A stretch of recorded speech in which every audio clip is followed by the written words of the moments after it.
Okay, so I decided that it would probably be better to kind of like split the two videos between what I already talked about and then talk about like wig application removal in another one, just because it was getting a little bit long. So I feel like this is good to give it like a little bit of a break. So kind of going off of where we stopped with the other one. So if your wig prep is totally complete, this would be the point that you'd be putting your wigs on now, right? So sometimes you're going to have people that are putting wigs on for performers. Sometimes performers have to put them on themselves.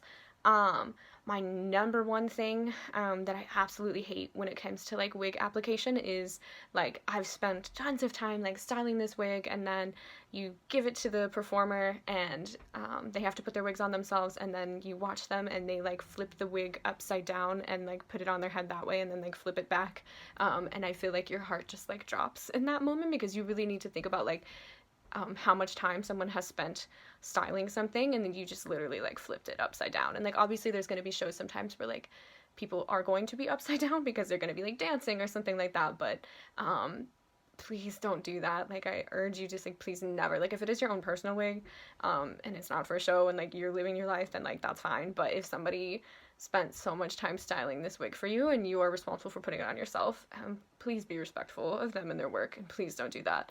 I cannot express that enough. I feel like whenever I teach, to please never flip a wig upside down.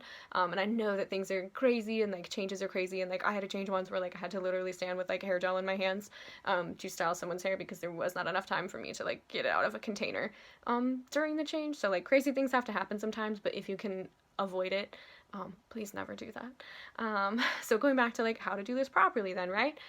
So once your wig prep is on, and again, like I'm going to talk more about that in like a separate video for pin curls, you want to make sure too, like if you are going to put a wig on someone else, that their wig prep is in the correct place. So sometimes people will like not try and not do a good job putting on their pin curls or braiding their hair, and like it might be really loose or they're not flat.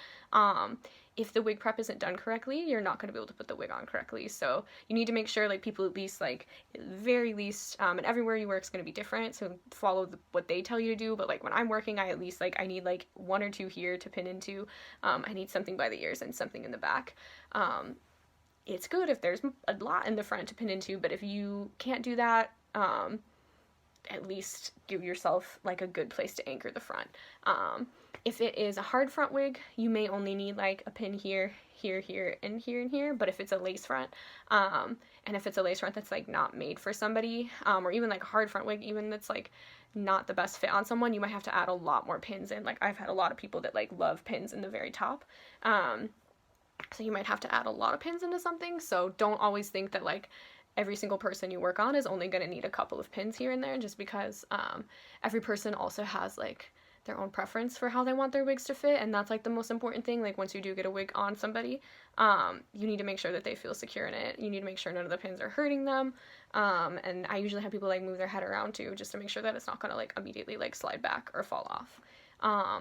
But kind of like really basically when you're applying wigs, you want to make sure that you are putting them on, sort of like the way to think about it, I feel like it's from like front to back, you're like loading the wigs on. So you always want to have them, if you are like helping them put on like their wig caps too, like if somebody goes like this, they can help catch the wigs and they can help catch their wig caps, and then I usually have them like hold the front of it while you kind of like adjust it to where it needs to be.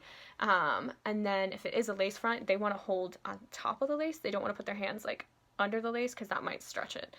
So they need to like hold it down like this, and then you can kind of adjust it, start kind of pinning the front of it, and then you want to start like lowering the back of it in place too. But it might be a good idea, like especially if you have like a lace front, and I feel like probably every time I do this I probably do it differently, but it's a good idea to really get like the front of it secured before you worry about like pinning the back and like completely adjusting the back, because you really need the front of it to be right.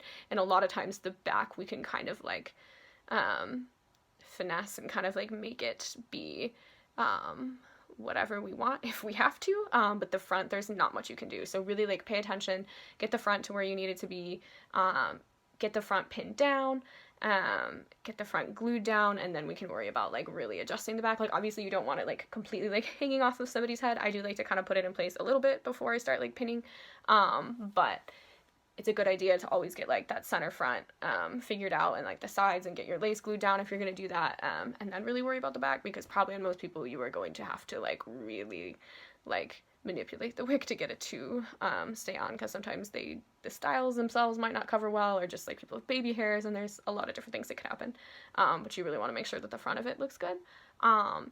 If you are using lace, I don't always glue down the lace. I think sometimes I do leave it up to like the performer, just because if I'm not the one doing it, and I'm not the one wearing it, like sometimes you can't tell if somebody doesn't have the lace glued down, so if you can't tell and it's not like flying around, I don't necessarily feel like it's necessary if it fits them well. If somebody has a lot of quick changes in and out of wigs, I don't like to glue it down, just because that really is like torture on the skin, to constantly be taking glue on and off.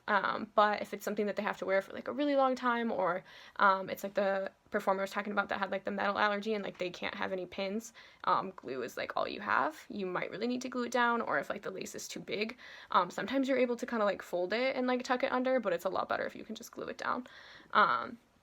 So again, it's not something that you might do all the time, but certainly it is something that you will probably encounter at some point. And again, you might be using spirit gum. A really good one for lace front wigs that's strong is Krylon's like Mastix P. So this is what a lot of our drag performers at the Krylon store that I work at use. But a lot of theaters use that too, just because it's very, very strong. I also like it because it's clear.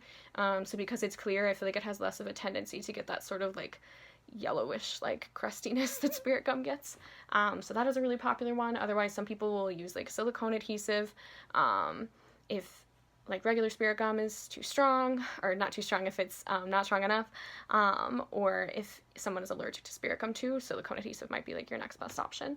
And then really quickly, I'll talk more about this with like facial hair and stuff, but never put spirit gum on the lace. Like I watch people like put it directly on lace and like put it over lace, and like I know it's like theater and we do like crazy desperate things sometimes, but like it will just destroy it after a while, and like it is so hard to clean off of it sometimes if you just cake it on. So like spirit gum should only be going on people's skin. Silicone adhesive and Prozade are technically like contact adhesives, so technically they could go on the lace and on the skin, but I still prefer to try it if I'm working with lace on just the skin first, just because usually that's going to be strong enough and good enough, and you really just like don't want to destroy the lace. And then as far as like removal of wigs go, I see this all the time too, where people just like rip wigs off of their head with like all of the pins in it, and like yes, like sometimes in quick changes that's like all you can do, but if your lace is glued down to your forehead, sometimes somebody might sweat enough to where they don't need any kind of like remover alcohol to like fully get the wig off. But if it is really glued to your forehead, like please don't rip it off of your head. Even if there is no one to help you take it off, like it is not in your best interest to do that. And especially with like all those pins too, that's another thing that I hate, where somebody just like takes their wig off themselves and they're not necessarily supposed to, and then they just like hand you this wig and there's just like pins sticking out of it, and then you have to sit there and like fish all these pins out of like a sweaty wig. Please don't do that to people either. It's not kind, and it's not the best thing in the world to do. So please, I know things get crazy. If it's a quick change, obviously sometimes you can avoid it, but if it's the end of the night, please try to avoid doing things like that, because everybody wants to go home. Your wig and wardrobe people want to go home just as badly as you do. So please take things out, or if you are on those crews, take pins out, take the extra time to make sure that like lace isn't tucked under when it shouldn't be when you're like reblocking a wig, and make sure everything is clean, because you're just going to make it harder on yourself the next day, or for like whoever does the maintenance. If you don't take care of it, it's always easier, like even when it's midnight and you're tired, I promise you it is always easier to just take care of these things like in the moment, instead of just like waiting until the next day when things have dried and gotten like disgusting. So back to removing things after going off on that little tangent. You basically kind of like remove the wig in like the opposite order that you put it on. So you want to work on like pulling the pins out of the back first, just because we don't really want like the front of it to just kind of be like flying off and like flying around. So I like to do the back, so that way it kind of like peels it off, and you're not like damaging the lace or anything, because then you can take the time to like sit there and remove it. So I like to kind of just like work out the back pins and kind of like work my way forward with it. Again, everywhere you work and every wig person you work with, they might tell you to do things differently.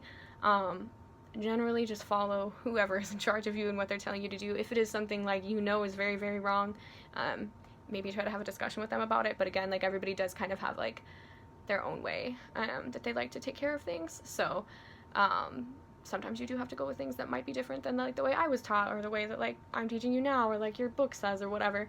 But that's just kind of what happens when you start working, because everybody kind of finds their own way that they like to do things. But generally speaking, that's kind of how you normally do it. And again, there's gonna be situations where people might just like rip things off, but please just remove it nicely. And then one other thing too is like a note on like hairpins and stuff to use. So I really like to use the ones, you won't be able to see this at all, but these ones that don't have like the little balls on the end are the best hairpins to use. I've sat there and like popped the ends off of those just so that I could have like the sharper ones. Just because I feel like these go through wigs so much easier. I have had to pin through like those really awful like plasticky like scalped wigs for people, and like this is the only stuff that will go through it. They make them small and they make them large, so these are really great to have. And these are also really great to have if you have to like get pins out of a wig and you can't find them. You can use the hairpins to kind of like fish them back out, or even if like you're not sure if somebody's lace is like fully detaching, if you take like the rounded end, you can kind of like pop it under the lace, and that can help you kind of detach it too. So I love these pins. You can use the other ones, but really I love these, and a lot of people that I've worked with in the past love these. Like I said, I sat there through a tech once and I popped all the ends off a bunch of them just so that my actress could have the kind of pins that she liked. So but they do make them if you're able to actually like physically buy them. I make sure I have a ton of them now after that situation, but they are really great to have. So those can help you to kind of like work out pins, because sometimes you just can't find them because you pinned them in so much, which is great because when you're pinning them you have to make sure like you're not just like loosely pinning them in there. Like they need to go through the wig and like through the wig cap into their wig prep, so sometimes it can be really hard to find them. So it's a good idea to have like some of these pins on hand, just so that you can like get them to like fish out the other ones. Sometimes when you're taking wigs off and you're doing stuff like that or removing pins, you might end up removing a pin that's holding the style in place. If you are not the one doing maintenance on it, if you can like maybe tell somebody like, hey, I think I pulled like some pins out of this or something, that's probably a good idea, or like leave them a note if it's not like obvious that something like that went wrong. It's certainly something that happens, and I don't really think it's like the end of the world or anything. People doing wig maintenance know that they have to touch things up and fix things, but if you can like give somebody a heads up, that is always better than like them finding it and not having enough time to fix it because they thought that everything was like done already. So be like as straight up and as honest as you can be. And then too, if somebody does have a lace front wig and they used adhesive, it's not enough for them to just like wash their face or like use a makeup wipe on their face. Like they have to use the remover for it. So if it's spirit gum, like they have to use spirit gum remover. If it's silicone adhesive remover.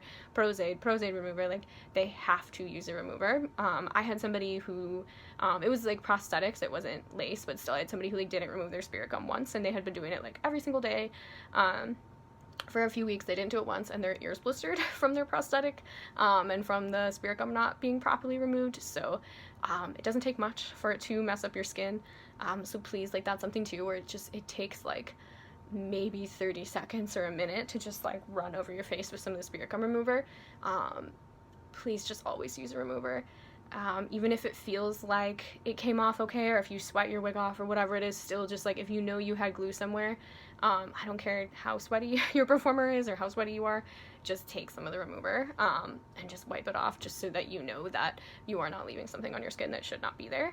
Because if your skin is irritated and somebody can't glue something down, that's going to be a real problem if you are like wearing a wig that has to be glued down or something. And two, you don't want to mess up your skin, right? If you reacted bad enough to something like this, I could imagine like maybe you could eventually like scar from it or something, depending on how sensitive your skin is. So you want to make sure that you are really careful and really like vigilant about those things. So I know that was kind of like a quick like crash course on like wig application and like wig removal and stuff, and then in the previous video just sort of like wig everything. But one book that I really recommend, I cannot recommend this book enough. So this was like my textbook for a little while in college. It would like take up everything. So this wig making and styling book. There's two different forms of it, so if you've seen it before, the other cover is a little bit lighter than what this one is. This is the most amazing book in the world. If you are working in the wig and makeup industry, I just think that this book has saved me on so many jobs. Like during school I feel like I didn't appreciate it enough, but then it was like once I left school and then like I didn't have my teacher, like all of the resources in my classroom, and I was like having to like front that like lace front and stuff, and I was like, I don't remember how to do this, but everything in this book, like it will walk you step by step through everything. It defines everything about wigs. It will tell you everything you need to know about like extensions, facial hair. It has great research images in it.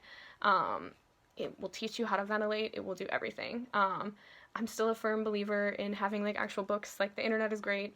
Obviously like it allows us to do things like this and like have online lectures and classes and things, but I think sometimes it's just so good to have like a solid source. So yeah, so I really, really recommend Wig Making and Styling. This book is amazing. And I cannot recommend it enough. I tell everybody at Grylon to buy it. I tell like students to buy it. Anybody who ever talks to me about like how they want to start ventilating. This is the book. This is the book to get. It is amazing. You can get it on Amazon. I cannot recommend it enough. Because like, yeah, like this was a brief like overview, but this will go through everything so in depth. Because it is really hard if you are taking just like one class or you work on like one show, to really like remember how to do some of this stuff, because you're going to learn things through like repetition. So if you have something to always kind of go back and refer to until you have done something enough where it's kind of like burned into your like memory, for lack of better words, it's always good to have something to refer back to, just so that you can like reassure yourself, if nothing else, that you are doing things correctly. So that's my little commercial for this book. I love this book. They did an amazing job with it. I recommend it if you love wigs and makeup. But yeah, so hopefully that kind of gives you a nice little like intro into wigs from these two videos that were oddly separated, but gave you all the information you needed, hopefully.